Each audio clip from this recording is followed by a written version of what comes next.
Alright, so talk a little bit about the eCPPT course, which is a Certified Professional Penetration Tester exam through eLearnSecurity or airodump-ng. Okay, this is the layout. Now, John Hammond and like Sonny Mentor, they have really good reviews on this and stuff, but they're also using, I believe, they both showed the old layout before eLearnSecurity went to teamed up with I&E there. So this is the new layout of everything. Okay, for eCPPT, eJPT, all that, they're going to be cybersecurity. As you see, you have all these guys like right here. This is where all the courseware is going to be at. All right, the test is not in here, and then we have blue team stuff over here. All right, so a lot of stuff that you can go through, and then different difficulty levels and everything. Right now, I'm working on this guy. So PTP, which is Penetration Testing Professional. Click on him and scroll down, and we can see that this is for the eCPPT version 2 exam. All right. So different things that you look at: system security.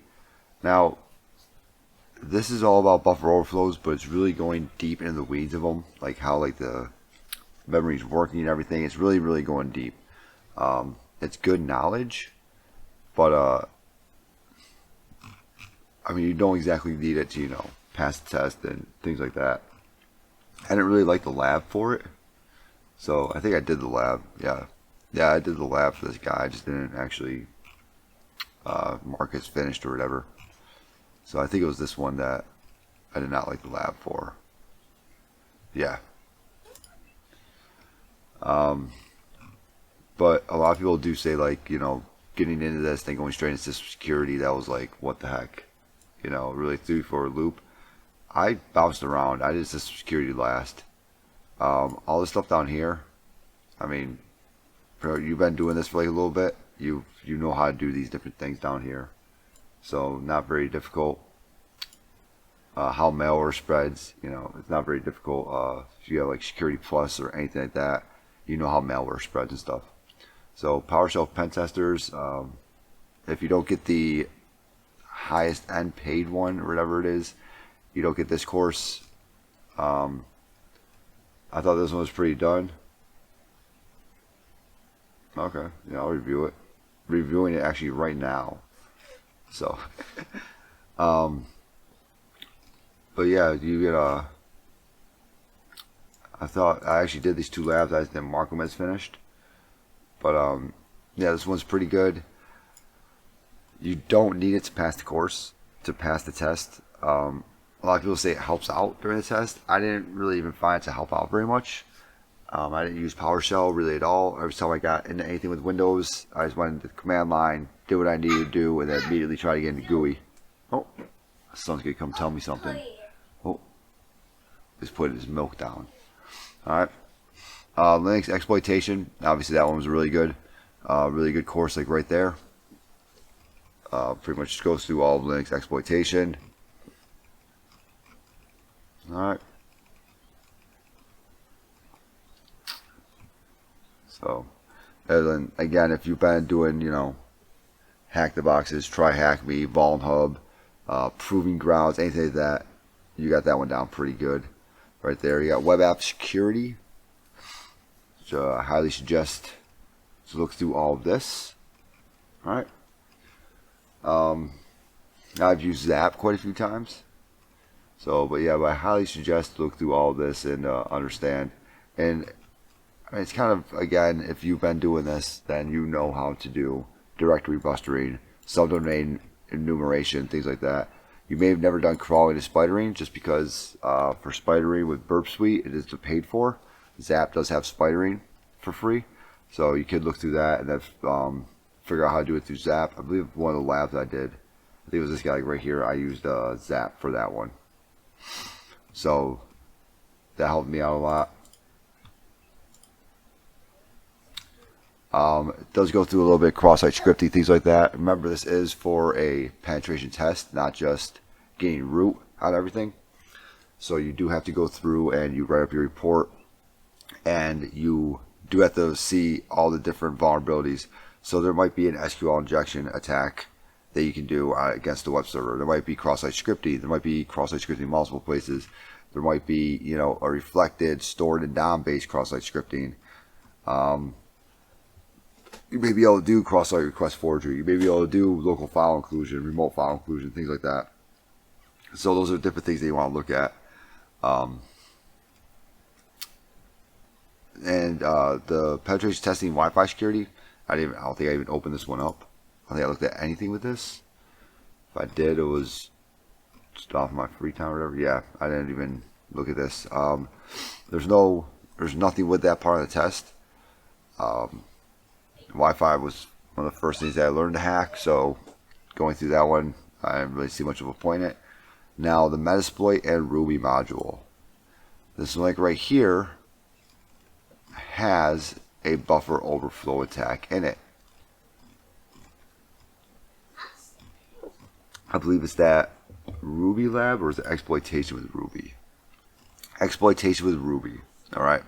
This one right here has a buffer overflow in it. Alright, and the walkthrough teaches you how to use Ruby for an attack. Right here, okay? I found Ruby to be super easy to use, and it just worked. Ruby just worked. So I went ahead and I used Ruby and everything. I did this lab quite a few times. I just never marked it as finished. Just because it's like wherever I feel like, you know, 100% comfortable with it, I'll mark them as finished. But for the labs, I don't, you know, I know if I did them or not. But yeah, this one is a huge help right here. And what I would highly suggest is for you to go try Hack Me. Alright, we'll go and take a look at it. And go to Learn and search for Gatekeeper. Alright, which I believe is still in the free room. So if you go to Gatekeeper right here, yep, still in the free rooms, I highly suggest you do Gatekeeper and utilize Ruby for the buffer overflow in Gatekeeper. Okay, that'll really, you know, start to help you out and things like that. That'll really give you a lot of insight on the buffer overflow. A lot of people suggest like BrainPan, buffer overflow, prep, some of that. I cannot suggest this one enough. Gatekeeper. There's a reason that I'm yelling Gatekeeper at you, but yep, that one, like right there for the eCPPT, at least for OSCP, the other ones that people suggest, but for eCPPT, make sure you understand how to do a buffer overflow within that room. From there, the actual test itself, I took 6.5 days on it, like just right about 7 days. I found it rough. Looking back at it, there's quite a few spots that I got stuck that I shouldn't have gotten stuck, but you know, that's how it always is whenever you look back at something. So make sure you're just doing what's in front of you, just doing what, you know, you think is next. Like, okay, cool. Make sure you understand, like everyone says, how to do proxies. Make sure you know how to do your auto routes, interpreter auto route. I feel like people hit up on that and they just like, they act like, you know, that is the end all be all. But your interpreter doing an auto route in there, you know, that'll really, and then that along with a proxy, I mean, you don't really have much more you have to do, except for a second route going into you know, going in the DMZ area. It's just another proxy. Look at the double pivoting. And everyone suggests this this thing like right here, exploring hidden networks with double pivoting. Everyone suggests this like right here. Again, I really did not think, like, you know, this was not the end all be all. You had to get through the machines. All right, so you start with an external facing web server. You have to get into that web server, and even the statement of work and everything like that even states, hey, like, do as much as what you can in that web server. Like, that web server is pretty important, and it is. You know, don't underestimate that web server. Don't just get in and just try to keep moving and just things like that. Do everything that you possibly can to it.